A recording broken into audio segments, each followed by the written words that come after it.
हाँ जी, इस तरह राजे मैं ਤੁਹਾਨੂੰ ਪਹਿਲਾਂ ਵਾਲੀ ਕਲਾਸ ਦੇ ਵਿੱਚ ਦੱਸਿਆ ਸੀ ਇਨਕਲੂਜਨ ਐਕਸਕਲੂਜਨ ਪ੍ਰਿੰਸੀਪਲ ਆ ਜਿਹੜਾ ਬੇਸਿਕਲੀ ਜਨਰਲ ਫਾਰਮ ਹੈ ਜਿਹਦੇ ਵਿੱਚ ਆਪਾਂ ਸੈਟਸ ਦੇ ਵਿੱਚ ਆਉਣ ਵਾਲੇ members the intersection and union the help ਰਾਹੀਂ ਟੋਟਲ ਸੈਟ ਦੇ ਵਿੱਚ ਕਿੰਨੇ ਮੈਂਬਰ ਨੇ ਕਿੰਨੇ ਕਾਮਨ ਨੇ ਇਹਦੇ ਬਾਰੇ ਜਾਣ ਪਛਾਣ ਕਰਦੇ ਹਾਂ।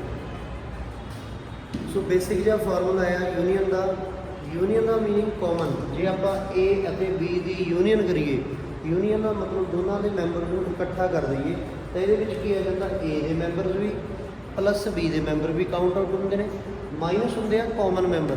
ਬਿਕੋਜ਼ ਜੇ ਦੋ ਸੈੱਟ ਦੇ ਵਿੱਚ ਡਿਫਰੈਂਟ ਮੈਂਬਰਸ ਨੇ, ਮੰਨ ਲਓ ਇੱਕ BA ਦੇ ਸਟੂਡੈਂਟ ਸੀ ਇੱਕ BSc ਦੇ ਸਟੂਡੈਂਟ ਸੀ, ਇਹਨਾਂ ਦੀ ਯੂਨੀਅਨ ਕਰੀਏ ਤਾਂ ਜਿੰਨੇ A ਦੇ BA ਦੇ ਵਿੱਚ ਨੇ ਜਿੰਨੇ BSc ਦੇ ਵਿੱਚ ਨੇ ਦੋਨਾਂ ਦਾ ਪਲੱਸ ਕਰ ਲਓ, ਤੁਹਾਨੂੰ ਪਤਾ ਚੱਲ ਜਾਏਗਾ ਕਿ ਟੋਟਲ ਮੈਂਬਰ ਕਿੰਨੇ ਆ।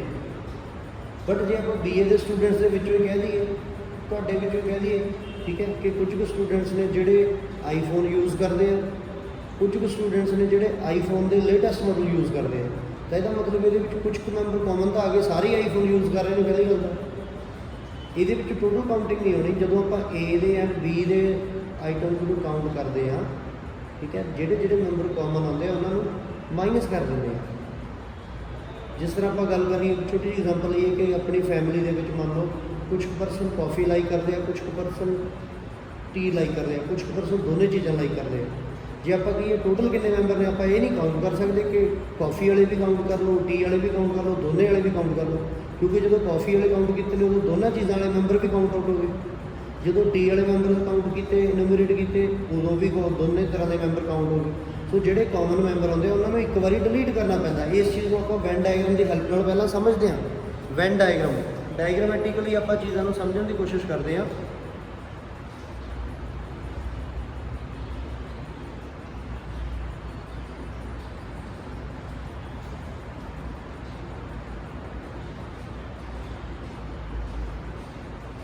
ਜਿੱਦਾਂ ਹੁਣ ਆਹ ਸੈੱਟ ਆ, ਇਹ ਕੀ ਹੈ, ਡਿਸਜੁਆਇੰਟ ਸੈੱਟ ਹੈ।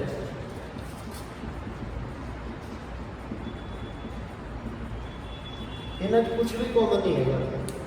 ਆਹ ਸੈੱਟ A ਦੇ ਅਲੱਗ ਮੈਂਬਰ ਨੇ, ਇਹ B ਦੇ ਅਲੱਗ ਮੈਂਬਰ ਨੇ, ਕੁਝ ਵੀ ਕਾਮਨ ਨਹੀਂ। ਇੰਟਰਸੈਕਸ਼ਨ ਕੀ ਹੈ, ਫਾਈ ਹੈ। ਇਹਦੇ ਵਿੱਚ ਜੇ ਯੂਨੀਅਨ ਪਤਾ ਕਰਨੀ ਹੋਵੇ A ਯੂਨੀਅਨ B ਦੀ, ਇਹਦੇ ਵਿੱਚ ਕੀ A ਦੇ ਮੈਂਬਰ ਪਲੱਸ B ਦੇ member, number of elements in A and B, A union B is equals to number of elements of A plus the number of elements of B. But on the other hand side, in case of intersection in this diagram, this set represents A, this set represents B, this portion represents the common member of A and B, like set A, set B. This is only A, yeah, we can call it A not B, A intersection A union B complement, ਕਿਸੇ ਵੀ ਤਰੀਕੇ ਨਾਲ right out ਕਰ ਸਕਦੇ ਆ। ਇਹਦੇ ਵਿੱਚ ਸਿਰਫ A ਦੇ ਮੈਂਬਰ ਨੇ, ਇੱਥੇ A ਆਉਂਦਾ B ਨਹੀਂ ਆਉਂਦਾ, ਤਾਂ ਸਿਰਫ ਦਿਸ ਇਜ਼ ਕਾਲਡ ਓਨਲੀ A ਜਾਂ A union B complement, ਤੇ B ਨਹੀਂ ਹੈਗਾ, A ਹੈ ਜਾਂ ਓਨਲੀ A ਹੈ। ਉਸੇ ਤਰੀਕੇ ਨਾਲ ਇਹ ਵਾਲਾ ਜਿਹੜਾ ਪੋਰਸ਼ਨ ਹੈ, ਜਿਸ ਤਰ੍ਹਾਂ ਇਸ ਡਾਇਗਰਾਮ ਵਿੱਚ ਵੀ ਦਿਖਾਇਆ ਗਿਆ ਹੈ ਕਿ ਇਹ ਓਨਲੀ B ਹੈ, B ਨਾਟ A। ਇਹਨੂੰ ਹੋਰ ਕਿੱਦਾਂ ਲਿਖਿਆ ਜਾ ਸਕਦਾ, B union A compliment. But ਆਹ ਜਿਹੜਾ ਪੋਰਸ਼ਨ, ਇਹ ਪੋਰਸ਼ਨ ਕੀ ਹੈ, number of elements in A union B। A ਦੇ ਵੀ ਐਲੀਮੈਂਟ ਨੇ, B ਦੇ ਵੀ ਐਲੀਮੈਂਟ ਨੇ, ਜਿਹੜੇ ਦੋਨਾਂ ਨੇ A ਇੰਟਰਸੈਕਸ਼ਨ B। ਤੇ ਜਿਹੜਾ ਇਹ ਬਾਹਰ ਵਾਲਾ ਪੋਰਸ਼ਨ ਹੈ, ਇਹਦੇ ਵਿੱਚ ਕੀ ਹੈ, ਨਾ ਤਾਂ A ਹੈ ਨਾ ਹੀ B ਹੈ, ਨਾਈਦਰ A ਨੋਰ B, ਠੀਕ ਹੈ। ਸੋ ਇਹਨੂੰ ਕਿੱਦਾਂ ਰਾਈਟ ਆਊਟ ਕਰਾਂਗੇ ਆਪਾਂ,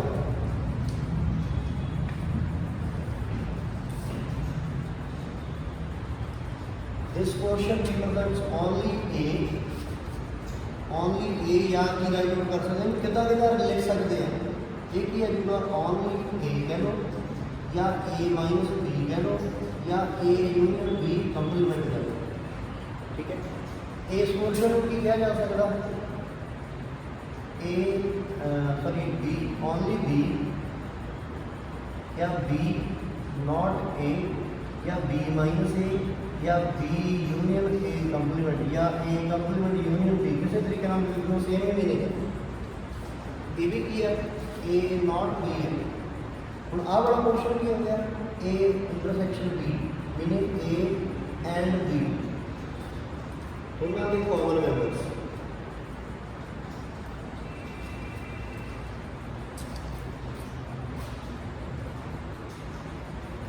ਤੇ ਜਦੋਂ ਆਪਾਂ ਸਾਰੇ ਪੋਰਸ਼ਨਸ ਦੀ ਗੱਲ ਕਰਾਂਗੇ ਨਾ ਤਿੰਨਾਂ ਪੋਰਸ਼ਨ ਦੀ, ਇਹਦੇ ਵਿੱਚ ਕੀ ਆਜੂਗਾ A ਦੇ ਮੈਂਬਰ ਵੀ ਆ ਗਏ, B ਦੇ ਮੈਂਬਰ ਵੀ ਆ ਗਏ, ਕਾਮਨ ਮੈਂਬਰ ਵੀ ਆ ਗਏ। ਇਹ ਕੀ ਆ ਗਿਆ A ਅਤੇ B ਦੀ ਯੂਨੀਅਨ। ਟੋਟਲ ਕਿੰਨੇ ਮੈਂਬਰਸ ਨੇਗੇ A ਅਤੇ B ਦੀ ਯੂਨੀਅਨ ਦੇ ਵਿੱਚ।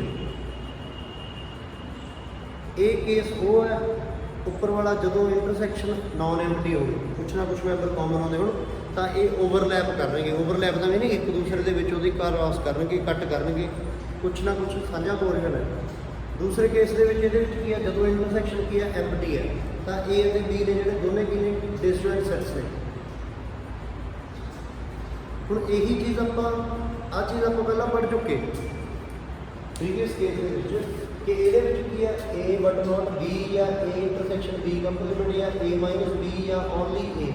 ਇਹਦੇ ਵਿੱਚ ਕੀ ਹੈ B but not A only B ਜਾਂ A ਕੰਪਲੀਮੈਂਟ ਇੰਟਰਸੈਕਸ਼ਨ B ਜਾਂ B ਮਾਈਨਸ A। ਇਹਦੇ ਵਿੱਚ ਦੋਵੇਂ ਐਲੀਮੈਂਟਸ ਨੇ both A and B A intersection B। ਆਹ ਵਾਲਾ ਬਾਹਰਲਾ ਪੋਰਸ਼ਨ ਕੀ ਹੈ none of them neither A nor B। ਇਹਨੂੰ ਦੋ ਤਰੀਕੇ ਨਾਲ ਲਿਖਿਆ ਜਾ ਸਕਦਾ A complement intersection B complement ਜਾਂ ਇਹਨੂੰ ਰਾਈਟ ਕਰ ਸਕਦੇ ਹਾਂ A ਯੂਨੀਅਨ B ਸਾਰੇ ਦਾ ਕੰਪਲੀਮੈਂਟ ਬਿਕੋਜ਼ ਆ ਸਾਰਾ ਕੀ ਹੈ ਯੂਨੀਅਨ ਆ।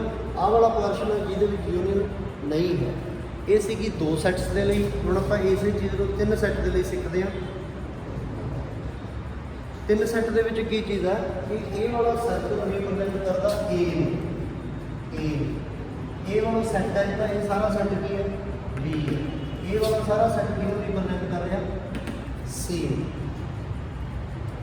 ਹੁਣ ਇਸ ਪੋਰਸ਼ਨ ਦੇ ਵਿੱਚ ਕੀ ਹੈ ਇਕੱਲਾ A ਹੈ ਨਾ ਤਾਂ B ਆ ਰਿਹਾ B ਇੱਥੇ ਖਤਮ ਹੋ ਰਿਹਾ ਨਾ C ਆ ਰਿਹਾ। ਇਹਦੇ ਵਿੱਚ ਕੀ ਹੈ ਓਨਲੀ A ਹੈ ਜਾਂ ਤਾਂ ਓਨਲੀ A ਕਹਿ ਦੋ ਜਾਂ ਕਹੋ A but not B not C ਜਾਂ ਕੀ ਲਿਖਿਆ ਜਾਊਗਾ A intersection B complement intersection C compliment. ਇਸੇ ਤਰੀਕੇ ਨਾਲ ਇਸ ਪੋਰਸ਼ਨ ਸਿਰਫ B ਹੈ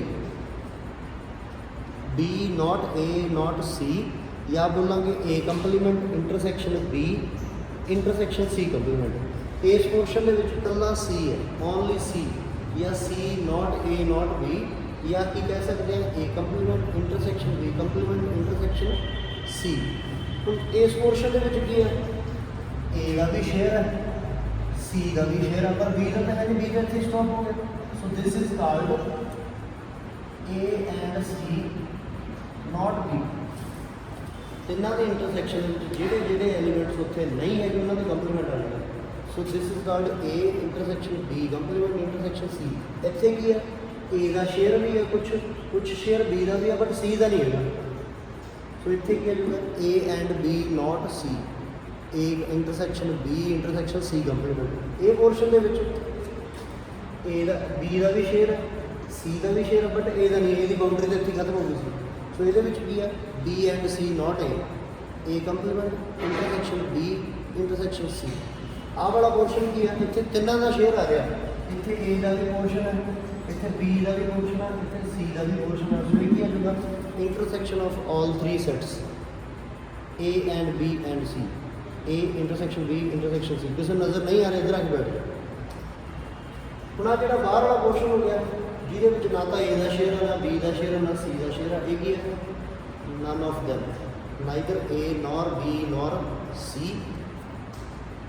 ਸੋ ਇਹਨੂੰ ਦੋ ਤਰੀਕੇ ਨਾਲ ਲਿਖਿਆ ਜਾ ਸਕਦਾ। ਇੰਟਰਸੈਕਸ਼ਨ ਦੀ ਫਾਰਮ ਲਿਖਣਾ ਹੈ ਤਾਂ ਪਹਿਲਾਂ ਹੀ ਕੰਪਲੀਮੈਂਟ ਕਰਕੇ ਇੰਟਰਸੈਕਸ਼ਨ ਕਰ ਦਿਓ ਕਿ ਕਿਸੇ ਦਾ ਵੀ ਕੋਈ ਐਲੀਮੈਂਟ ਉਹਨਾਂ ਦੇ ਕੰਪਲੀਮੈਂਟ ਦਾ ਹਿੱਸਾ ਹੈ ਜਾਂ ਤਿੰਨਾਂ ਦੀ ਯੂਨੀਅਨ ਪਾ ਕੇ ਬਾਅਦ ਦੇ ਵਿੱਚ ਕੰਪਲੀਮੈਂਟ ਕਰ ਦਿਓ। ਦੋ ਤਰੀਕੇ ਨਾਲ ਲਿਖਿਆ ਜਾ ਸਕਦਾ। ਸੋ ਇਹ ਹੋ ਗਈ ਤੁਹਾਡੀ ਵੈਨ ਡਾਇਗਰਾਮ ਦੀ ਰਿਪਰੈਜ਼ੈਂਟੇਸ਼ਨ।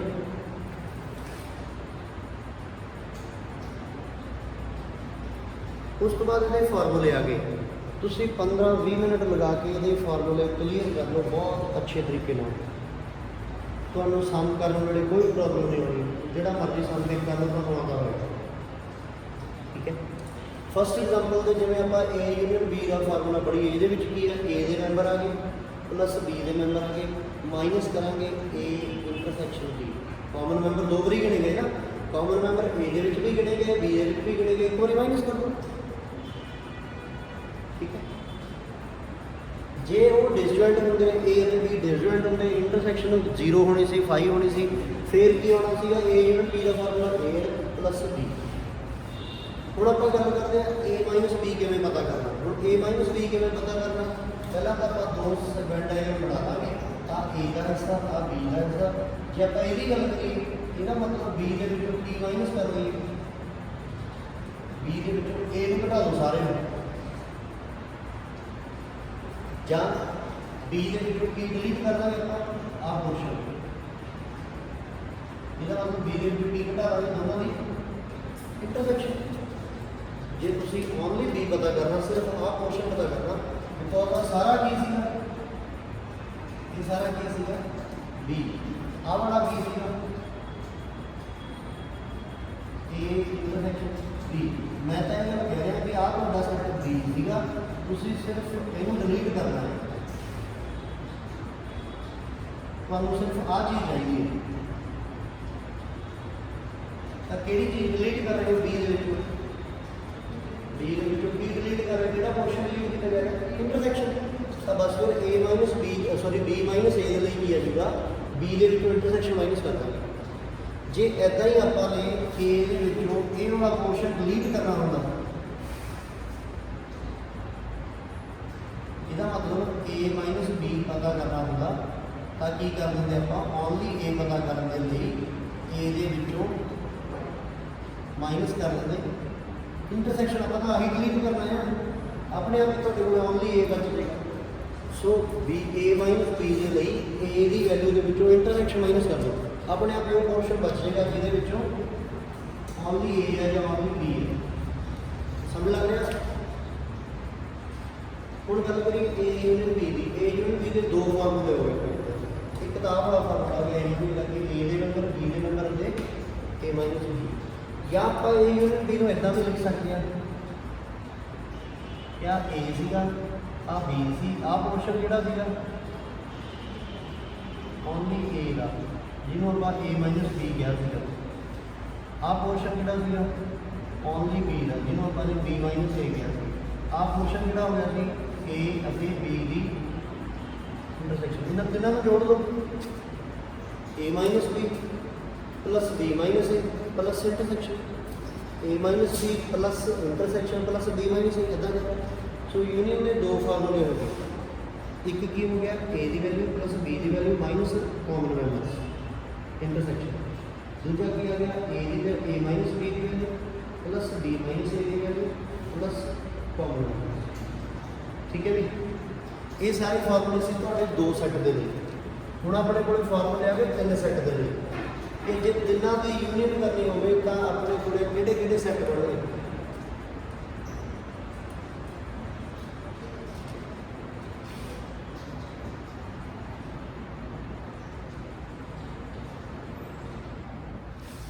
लाइट गई, लाइट जाके आई है, उन्होंने ऑन करे प्रोजेक्टर।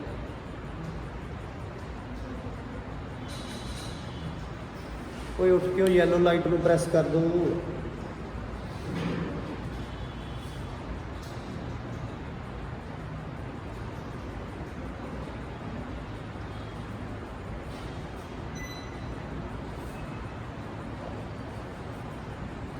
तीन सैट मिले की सी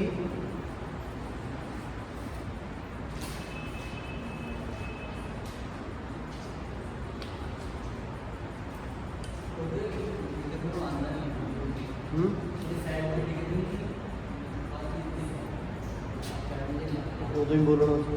चलो उन्होंने ऑन कर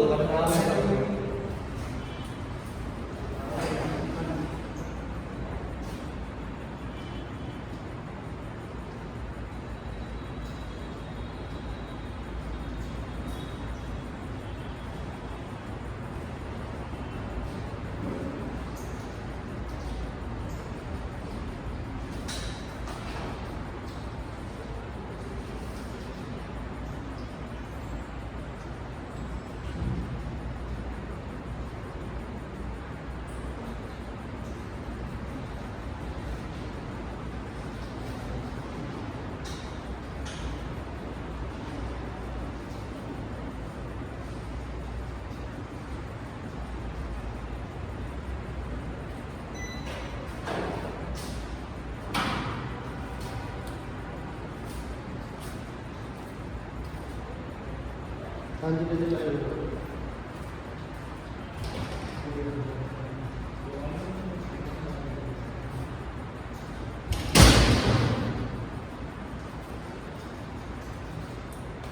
अभी इसके विच देखो कि जे A union B union C पता करना होंगे तो ये की आता ए दे एलीमेंट प्लस बी दे एलीमेंट प्लस सी दे एलीमेंट दो की इंटरसैक्शन माइनस ए ते बी की इंटरसैक्शन माइनस कर देंगे बिकॉज जो ए और बी काउंट किया दोनों के कॉमन मैंबर गिने गए तो इतने माइनस करने पैणगे जो बी और सी की वैल्यू काउंट की तो दोनों के कॉमन मैंबर गिने गए तो इतने बी इंटरसैक्शन सी माइनस करना पैगा जो बी सी और ए के मैंबर काउंट किए तो दोनों के कॉमन मैंबर दो बारी गिने गए ए भी गिने गए सी भी काउंट हो गए तो इतने माइनस करने पैणगे सी इंटरसैक्शन ए प्लस तिना के इंटरसैक्शन ठीक है आह वाला फार्मूला के आई इतने प्लस आएगा प्लस तिना के इंटरसैक्शन थोड़े थोड़े माइनर जो मिसटेक्स नहीं है प्रिंटिंग मिसटेक्स ने सही कर देगा हम आप गल करिए जो ओनली ए पता करना होगा मैं वापस लेके जाना तो वैन डायग्राम पे जे ओनली ए पता करना होगा अपने आप ही नज़र मारो वैन डायग्राम देखो कि सिर्फ तो आह वाला पोर्शन चाहिए होगा तो पूरे ए की डिलीट करना पैदा ए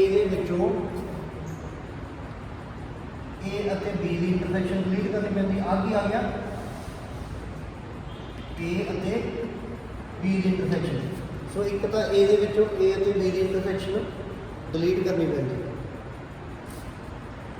एक आ पोर्शन डिलीट करना पैंता ये की सीगा ए सी की इंटरसैक्शन आ चीज़ इतने दो बारी डिलीट हो गई एक बारी ये डिलीट करने वाले एक बारी ए डिलीट करने वाले इनू ऐड करना सो इसका मीनिंग की आ गया ओनली ए का मीनिंग की है number of elements in only A या A minus B minus C equals to A का portion minus A intersection B minus A intersection C plus तिना के इंटरसैक्शन फार्मूले पर वापस आने आप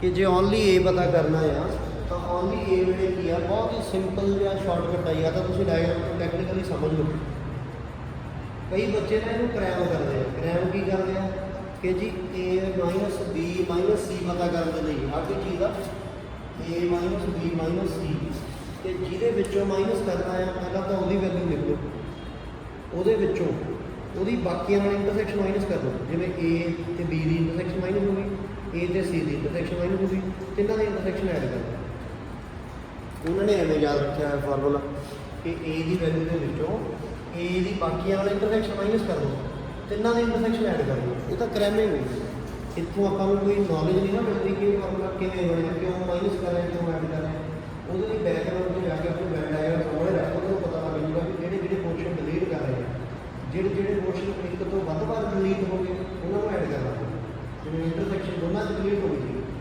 तिना की इंटरसैक्शन ए इंटरसैक्शन बी के डिलीट हो गई ए इंटरसैक्शन सी के डिलीट हो गई इसलिए एक बार ऐड करना यही फार्मूला ਤੁਹਾਡਾ ਕੀ आ गया ओनली बी के लिए आ गया बी बी की ए वाली इंटरसैक्शन बी की सी वाली इंटरसैक्शन माइनस होगी प्लस होगी तिना की इंटरसैक्शन इस तरीके ओनली सी आ जाएगा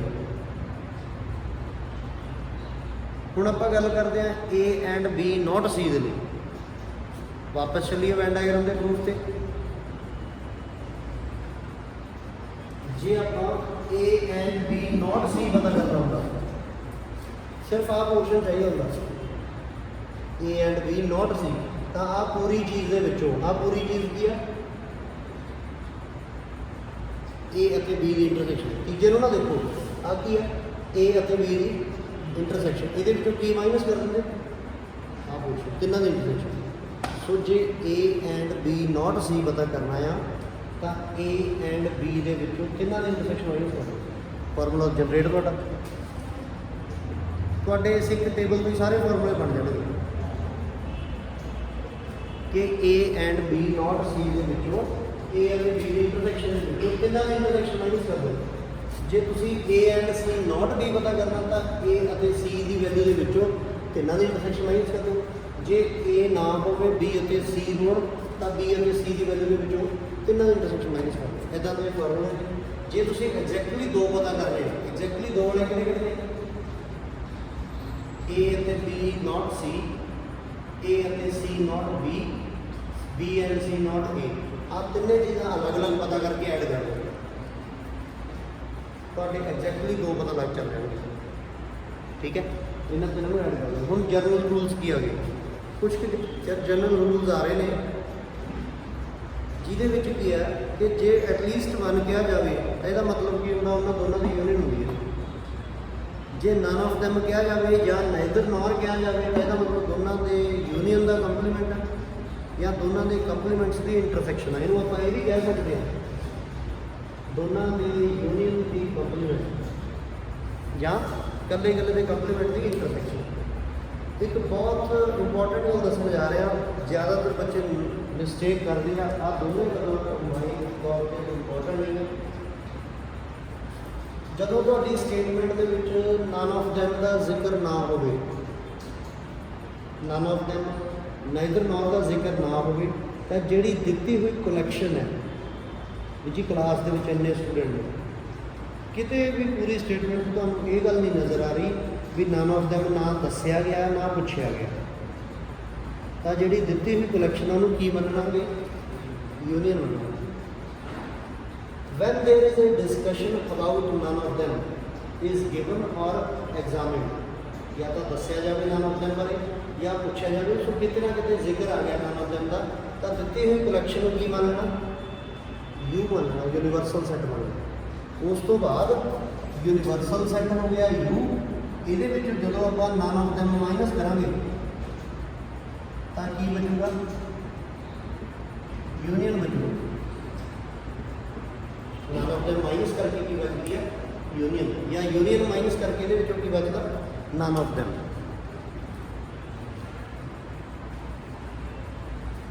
ਮੈਂ ਫਿਰ ਰਿਪੀਟ ਕਰ ਰਿਹਾ ਇਸ ਗੱਲ ਨੂੰ ਕਿ ਜਦੋਂ ਸਟੇਟਮੈਂਟ ਦੇ ਵਿੱਚ ਇਹ ਚੀਜ਼ ਦਾ ਜ਼ਿਕਰ ਦਿੱਤਾ ਹੋਇਆ ਕਿ ਨਨ ਆਫ ਦੈਮ ਦੱਸਿਆ ਹੋਇਆ ਜਾਂ ਪੁੱਛਿਆ ਹੋਇਆ, ਤਾਂ ਦਿੱਤੀ ਹੋਈ ਕਲੈਕਸ਼ਨ ਹੈ ਜਿਹੜੀ ਤੁਹਾਡੀ ਉਹ ਕੀ ਬਣ ਜਾਂਦੀ ਹੈ? ਯੂਨੀਵਰਸਲ ਸੈੱਟ ਬਣ ਜਾਂਦੀ ਹੈ। ਉਸ ਤੋਂ ਬਾਅਦ ਨਨ ਆਫ ਦੈਮ ਕਿਵੇਂ ਨਿਕਲਦਾ ਹੈ?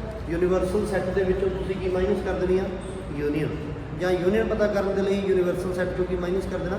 None of them. ਉਹ ਸੇਮ ਹੀ ਗੱਲਬਾਤ ਆ। ਇਸੇ ਤਰੀਕੇ ਨਾਲ A union B union C ਆ ਗਿਆ, ਉਹਦੇ ਲਈ ਵੀ ਸੇਮ ਇਹੀ ਰੂਲ ਨੇ ਕਿ ਜਦੋਂ ਕੋਈ ਵੀ ਜ਼ਿਕਰ ਨਹੀਂ ਹੈਗਾ ਕਿਤੇ ਵੀ ਨਨ ਆਫ ਦੈਮ ਦਾ, ਤਾਂ ਦਿੱਤੀ ਹੋਈ ਕਲੈਕਸ਼ਨ ਕੀ ਕਿੰਨਾ ਸੈੱਟ ਦੀ ਯੂਨੀਅਨ ਆ। ਜਦੋਂ ਤੁਹਾਡੀ ਸਟੇਟਮੈਂਟ ਦੇ ਵਿੱਚ ਇਸ ਚੀਜ਼ ਦਾ ਡਿਸਕਸ਼ਨ ਆ ਗਿਆ ਨਨ ਆਫ ਦੈਮ ਦੀ, ਤਾਂ ਉਸ ਤੋਂ ਬਾਅਦ ਕੀ ਆ ਜਾਏਗਾ? ਦਿੱਤੀ ਹੋਈ ਕਲੈਕਸ਼ਨ ਜਿਹੜੀ ਉਹ ਕੀ ਬਣ ਜਾਏਗੀ? Universal set. ਫਿਰ ਯੂਨੀਵਰਸਲ ਸੈੱਟ ਦੇ ਵਿੱਚੋਂ ਜਦੋਂ ਯੂਨੀਅਨ ਘਟਾਓਗੇ ਤਾਂ ਕੀ ਬਚਦਾ? ਨਨ ਆਫ ਦੈਮ ਬਚਦਾ। ਇਹ ਸੀਗੇ ਦੇ ਜਨਰਲ ਰੂਲਸ।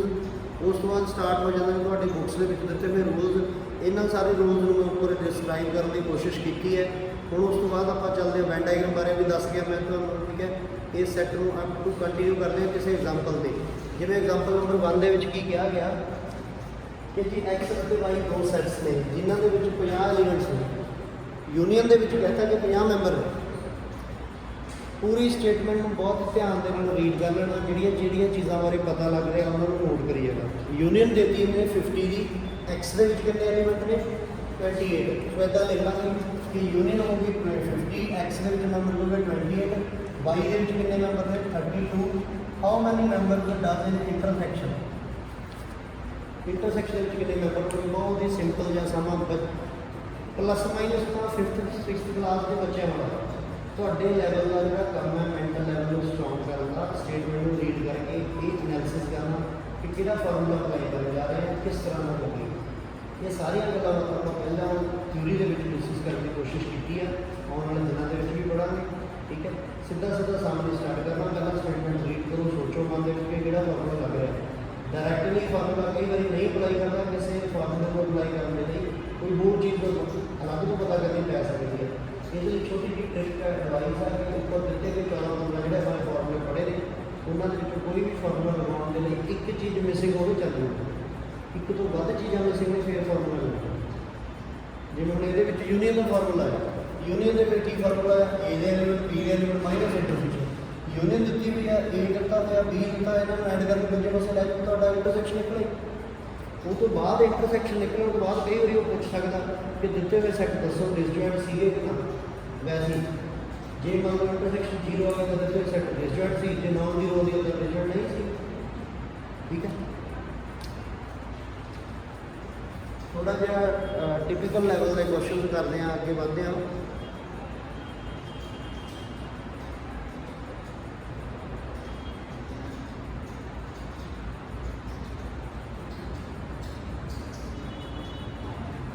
ਜਿਵੇਂ 9th ਕੁਐਸਚਨ ਦੇਖੋ, 9th ਕੁਐਸਚਨ ਦੇ ਵਿੱਚ ਕੀ ਕਿਹਾ ਗਿਆ ਕਿ ਕੋਈ ਐਲਿਮੈਂਟ ਸੈੱਟ ਹੈ ਜਿਹਦੇ ਵਿੱਚ ਦੋ ਸੈੱਟਸ ਨੇ, ਟੂ ਸੈੱਟ ਦੀ ਗੇਮ ਚੱਲ ਰਹੀ ਆ। A ਮਾਈਨਸ B ਦੇ ਵਿੱਚ ਕਿੰਨੇ ਐਲੀਮੈਂਟਸ ਨੇ 25, A ਯੂਨੀਅਨ B ਦੇ ਵਿੱਚ ਕਿੰਨੇ ਨੇ 100, A ਇੰਟਰਸੈਕਸ਼ਨ B ਦੇ ਵਿੱਚ ਕਿੰਨੇ ਨੇ 40, ਤਾਂ B ਦੇ ਐਲੀਮੈਂਟ ਕਿੰਨੇ ਨੇ। ਫਸਟਲੀ ਤਾਂ ਆਪਾਂ ਫਾਰਮੂਲਾ ਲਗਾਵਾਂਗੇ ਯੂਨੀਅਨ ਦਾ। ਯੂਨੀਅਨ ਦਾ ਕੀ ਫਾਰਮੂਲਾ ਹੁੰਦਾ, ਮਾਈਨਸ ਦੇ ਕੇਸ ਦੇ ਵਿੱਚ A minus B, B minus A plus intersection. Union ਦਿੱਤੀ ਹੋਈ ਹੈ, A ਮਾਈਨਸ B ਗਿਵਨ ਹੈ ਅਤੇ ਇੰਟਰਸੈਕਸ਼ਨ ਗਿਵਨ ਹੈ। ਪਹਿਲਾਂ ਤਾਂ ਆਪਾਂ B ਮਾਈਨਸ A ਕੱਢ ਲਿਆ, B ਮਾਈਨਸ A ਦੇ ਵਿੱਚ ਕਿੰਨੇ ਐਲੀਮੈਂਟ ਆ ਗਏ 35। ਹੁਣ ਉਸ ਤੋਂ ਬਾਅਦ B minus A the formula use ਕਰਦੇ ਹਾਂ। B minus A the Ki formula C, number of elements in B minus intersection. ਠੀਕ ਹੈ, number of elements in B minus intersection. ਜਾਂ ਤੁਸੀਂ ਕਹਿ ਸਕਦੇ ਹੋ ਕਿ B ਦੇ ਐਲੀਮੈਂਟ ਕਿੰਨੇ ਆਉਣਗੇ, ਇਹਦੇ ਵਿੱਚੋਂ ਇੰਟਰਸੈਕਸ਼ਨ ਐਡ ਕਰ ਦਾਂਗੇ ਦੂਜੀ ਸਾਈਡ ਤੇ ਜਾ ਕੇ। ਸੋ ਇਹਦੇ ਵਿੱਚ ਇੰਟਰਸੈਕਸ਼ਨ ਐਡ ਕਰਾਂਗੇ ਤਾਂ B ਦੇ ਐਲੀਮੈਂਟ ਨਿਕਲ ਆਉਣਗੇ। ਤਾਂ ਬਸ ਫਿਰ B ਮਾਈਨਸ A ਆਪਾਂ ਨੇ ਪਤਾ ਕਰ ਲਿਆ, ਇੰਟਰਸੈਕਸ਼ਨ ਗਿਵਨ ਸੀਗਾ। ਠੀਕ ਹੈ, ਤਾਂ B ਦੇ ਐਲੀਮੈਂਟ ਪਤਾ ਲੱਗ ਗਿਆ। ਬਹੁਤ ਹੀ ਸਿੰਪਲ ਜਿਹਾ ਕੁਐਸਚਨ। ਉਸ ਤੋਂ ਬਾਅਦ ਕਈ ਵਾਰੀ ਕੁਐਸਚਨਸ ਆ ਜਾਂਦੇ ਨੇ ਟਿਪੀਕਲ ਵਰਡਿੰਗ ਦੇ ਵਿੱਚ, ਉਹ ਵਰਡਿੰਗ ਨੂੰ ਧਿਆਨ ਨਾਲ ਸਮਝ ਲੈਣਾ। ਜਿਵੇਂ ਹੁਣ ਇਹ ਕੁਐਸਚਨ ਹੈ, ਇਹਦੇ ਵਿੱਚ ਕੀ ਕਿਹਾ ਗਿਆ ਕਿ 200 ਇੰਡੀਵਿਜੂਅਲਸ ਸੀਗੇ, ਉਹਨਾਂ ਨੂੰ ਕੋਈ ਸਕਿਨ ਡਿਸਆਰਡਰ ਹੋਇਆ, 200% ਨੂੰ ਕੋਈ ਬਿਮਾਰੀ ਹੋਈ ਆ, 120% ਉਹ ਨੇ ਜਿਨ੍ਹਾਂ ਨੂੰ C1 ਤੋਂ ਕੈਮੀਕਲ ਤੋਂ ਐਲਰਜੀ ਹੈ ਕੋਈ, 50% ਨੇ ਜਿਨ੍ਹਾਂ ਨੂੰ C2 ਤੋਂ ਬਿਮਾਰੀ ਹੋਈ ਹੈ, 30% ਨੇ ਜਿਨ੍ਹਾਂ ਨੂੰ ਦੋਨੇ ਕੈਮੀਕਲਸ ਦਾ ਲੱਗੇ ਹੋਏ ਨੇ C1 ਅਤੇ C2। ਤੁਸੀਂ ਦੱਸੋ C1 ਨੋਟ C2। ਪਹਿਲੀ ਗੱਲ ਤਾਂ ਇਹਨੂੰ C1 C2 ਦੇ ਚੱਕਰ ਤੋਂ ਬਚਣ ਦੇ ਲਈ ਪਹਿਲਾਂ ਡਿਫਾਈਨ ਕਰ ਲਓ ਜਾਂ ਕੰਸੀਡਰ ਕਰ ਲਓ। C1 ਨੂੰ ਰਿਪਰੈਜ਼ੈਂਟ ਕਰ ਲਿਆ A ਦੇ ਨਾਲ, C2 ਨੂੰ ਰਿਪਰੈਜ਼ੈਂਟ ਕਰ ਲਿਆ B ਦੇ ਨਾਲ। ਆਪਾਂ ਪਹਿਲਾਂ ਪੂਰੀ ਸਟੇਟਮੈਂਟ ਪੜ੍ਹਦੇ ਹਾਂ।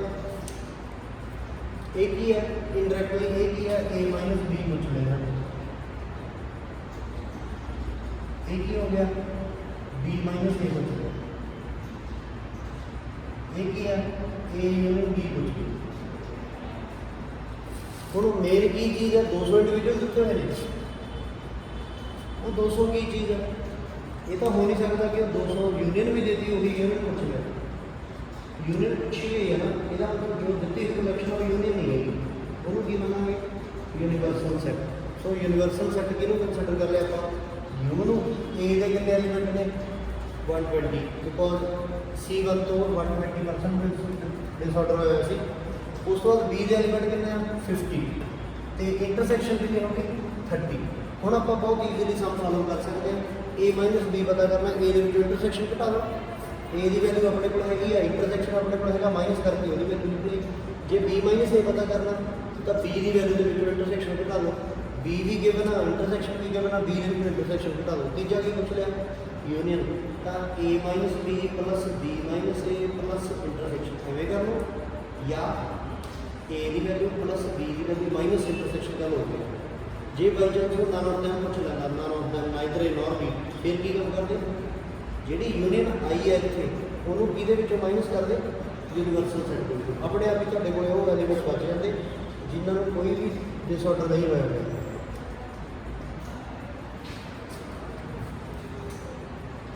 ਸੋ ਇਹ ਤਾਂ ਹੋ ਗਏ ਦੋ ਐਲੀਮੈਂਟਸ ਵਾਲੇ। ਇੰਨੇ ਕੁ ਸਫੀਸ਼ੀਐਂਟ ਨੇ ਜਾਂ ਕੱਲ ਕਰਨੇ ਆ ਜਾਂ ਜੀ ਕਰਵਾਦਾ ਤਿੰਨ ਵਾਲੇ ਵੀ, ਤੁਸੀਂ ਦੱਸੋ, ਮੈਨੂੰ ਕੋਈ ਪ੍ਰੋਬਲਮ ਨਹੀਂ।